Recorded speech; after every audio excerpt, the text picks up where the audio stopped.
Halo, selamat sore Manjibadi. Bagaimana hari pertama masuk kerja setelah Lebaran? Kembali bersemangat dengan aktivitas sehari-hari ya. Bersama saya Edward Fidiadi dan inilah Today's Update Petang selengkapnya. Kita awali informasi pertama kali ini dari Tangerang Selatan, Banten. Seorang pria nekat membacok seorang pemuda menggunakan sebilah pedang hingga tewas. Pelaku juga melukai teman korban hingga terluka parah di bagian tangan. Penemuan sesosok mayat mengapung di Sungai Semparuk di Kabupaten Sambas, Kalimantan Barat menggegerkan warga. Jasad berkelamin pria itu ditemukan warga ketika hendak mencari ikan. Teka-teki jenazah yang ditemukan di kebun pisang di Ponorogo, Jawa Timur dengan kepala terpisah mulai mendapatkan titik terang.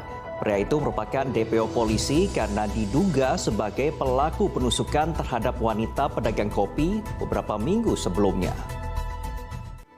Seorang nelayan di Kabupaten Batang, Jawa Tengah harus berurusan dengan hukum usai memerkosa gadis di bawah umur.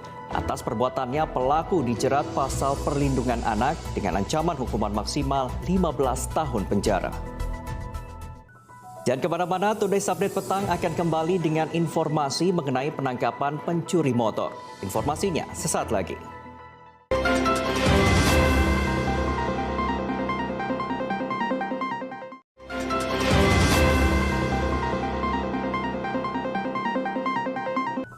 Kembali lagi di Today's Update Petang sama saya, Edward Fidiadi. Satu dari dua pelaku pencurian sepeda motor ditangkap kepolisian Polsek Tenggilis, Menjoyo, Surabaya. Aksi ini terungkap setelah rekaman kamera pengawas saat kejadian tersebar luas di dunia maya. Informasi lainnya, seorang pemuda di Garut, Jawa Barat tak sengaja masuk sumur saat bersembunyi dari kejaran pemuda lain yang tengah mabuk. Korban berhasil ditolong setelah tim damkar bersama aparat polsek setempat mengevakuasinya dari dalam sumur. Dua pemudik yang akan bertemu keluarganya di Makassar, Sulawesi Selatan justru dianiaya sekelompok orang. Naas, salah satu jari tangan korban putus terkena sabetan senjata tajam. Today's Update Petang masih akan kembali dengan informasi mengenai terjangan ombak besar yang memakan korban. Tetaplah di Today's Update Petang.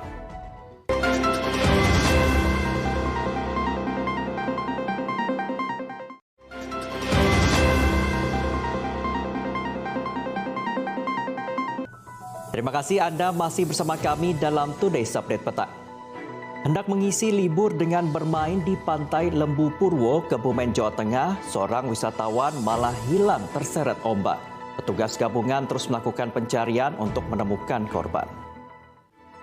Tebing setinggi 30 meter di Kecamatan Tanjung Jaya, Tasikmalaya longsor setelah kawasan tersebut diguyur hujan deras. Tidak adanya alat berat menyulitkan petugas untuk membersihkan material longsor dari badan jalan.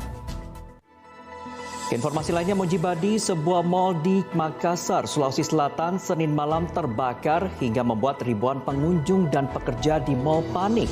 Akibat kebakaran tersebut, puluhan korban dirawat di sejumlah rumah sakit karena mengalami sesak napas. Kita ke informasi seputar pemilu 2024, Sekretaris Jenderal DPP PDI Perjuangan Hasto Kristianto mengaku tidak mempermasalahkan pernyataan Ketua Umum Partai Gerindra Prabowo Subianto yang menolak tawaran menjadi calon Presiden Ganjar Pranowo. Hasto menegaskan pihaknya tidak menggunakan mekanisme kawin paksa dalam menentukan nama calon pendamping Ganjar Pranowo untuk maju dalam Pilpres 2024 mendatang. Beralih ke informasi mancanegara, ratusan pelajar asal Sulawesi masih terjebak di beberapa lokasi penampungan di tengah pertempuran antara tentara Sudan dan kelompok paramiliter. Kondisi keamanan dan logistik menyulitkan proses evakuasi mahasiswa. Sementara itu, pemerintah menyatakan telah berhasil mengevakuasi 538 WNI dari Sudan. Setelah ini kami akan hadirkan informasi mengenai arus balik menuju ibu kota. Informasinya akan hadir sesaat lagi.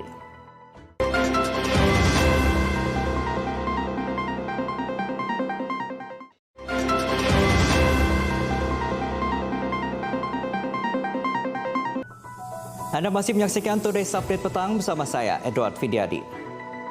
Jelang berakhirnya masa libur cuti bersama membuat stasiun Pasar Senen, Jakarta Pusat mulai dipadati pemudik yang tiba di Jakarta. Sementara itu, ribuan pemudik yang hendak kembali ke ibu kota juga memadati stasiun Klaten, Jawa Tengah. Pemerintah menerapkan jalan satu arah atau one way dari gerbang tol Kali Kangkung kilometer 414 hingga ke gerbang tol Cikampek kilometer 72 dan mulai berlaku Senin sore. Ya, untuk menghindari penumpukan saat puncak arus balik, Presiden Joko Widodo mengimbau masyarakat untuk menunda perjalanan balik hingga tanggal 26 April 2023. Presiden menyebutkan ketentuan tersebut berlaku bagi ASN, TNI, Polri, hingga pegawai swasta. Dan berikut pernyataan Presiden Joko Widodo selengkapnya. Kita ke informasi lainnya, warganet dibuat kesal dengan ulah sejumlah pejabat publik. Kali ini bukan soal pamer harta, tapi karena mereka datang terlambat. Bahkan sholat Id di Jambi nyaris bubar. Selengkapnya dalam Sosmed Update. Dan setelah ini saya akan ajak Anda melihat suasana lebaran di Turki. Tetaplah di Today's Update Petang.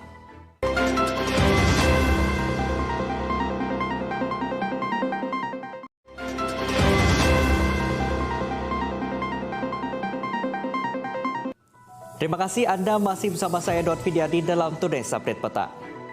Sholat Idul Fitri di Masjid Hagia Sophia antusias diikuti warga Turki dan diaspora asal Indonesia. Bahkan antusiasme warga membuat kawasan Hagia Sophia padat dan penuh sesak demi merayakan Idul Fitri. Ya, momen libur Lebaran dimanfaatkan untuk berwisata di kampung halaman.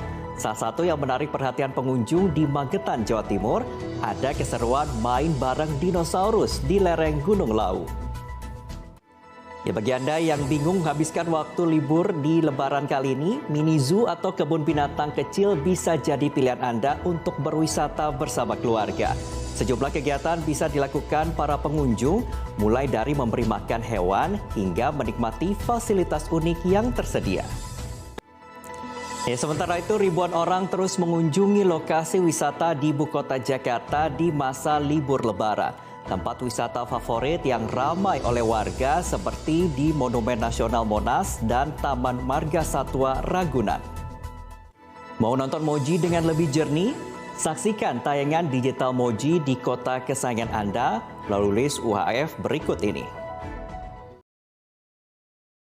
Moji Buddy segera scan ulang frekuensi pada TV atau set-top box Anda untuk mendapatkan siaran digital Moji dan keseruan program-program lainnya tentunya hanya di Moji.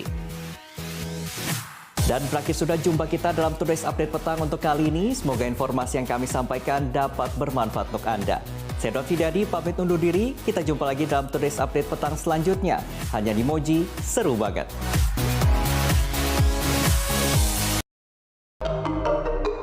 It's Moji.